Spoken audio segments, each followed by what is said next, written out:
آگے برتن لیے ہوئے جسے عباس ابن علی کے نام سے منسوب ہے،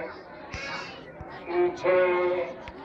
تابوت امام حسین کے نام سے منسوب ہے، درمیان میں ایک گھوڑے کو ذوالجنا امام حسین کی شکل دے کر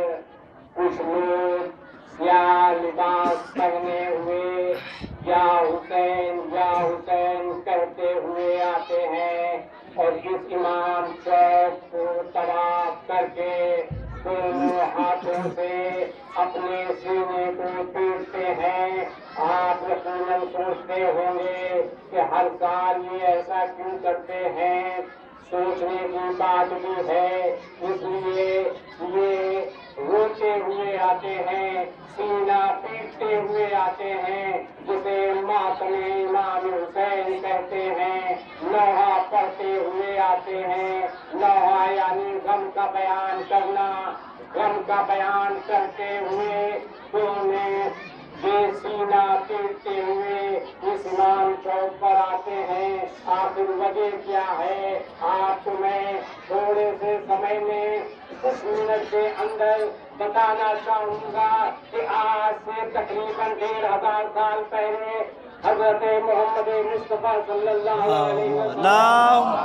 صلی علی محمد وعلی محمد تھا کہ اپنی ہی بیٹیوں کو زندہ زمین کے اندر دفن کر دیا کرتے تھے۔ ایسے ماحول میں 1,24,000 انبیاء جس کا سب سے پہلے نبی کا نام آدم ہے، آدم سے آدمیت چلی، انت میں 1,24,000 انبیاء کا سردار پیغمبر مصطفیٰ حضرت محمد صلی اللہ علیہ وسلم اللہم صلی علی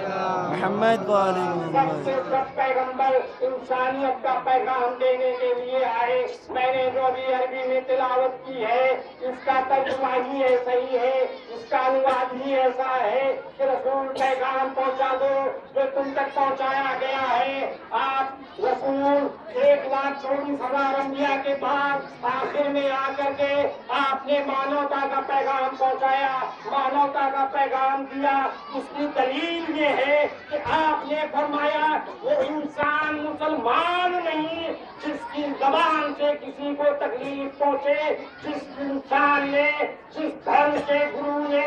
جس مانوتا کا سندیش پہنچایا اس کو آپ اس دلیل کے ساتھ سمجھے کہ دین اسلام لے کر کے آیا تھا۔ دین کا مطلب ہے قانون، اسلام دھرم کا نام ہے، اس قانون کا ارتھ یہ ہے کہ آپ اپنی زبان سے بھی کسی کو تکلیف نہیں پہنچا سکتے۔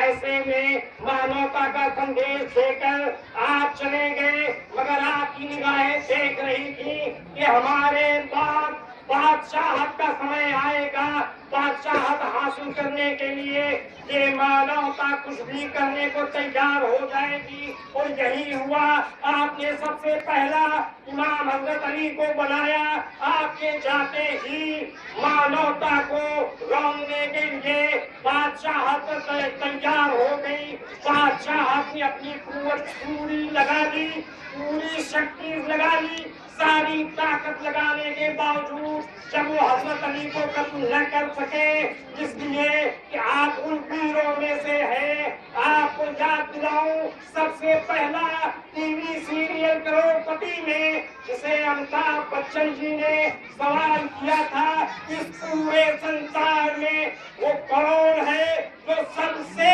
ویر ہے، 4 ناموں میں کمپیوٹر جی نے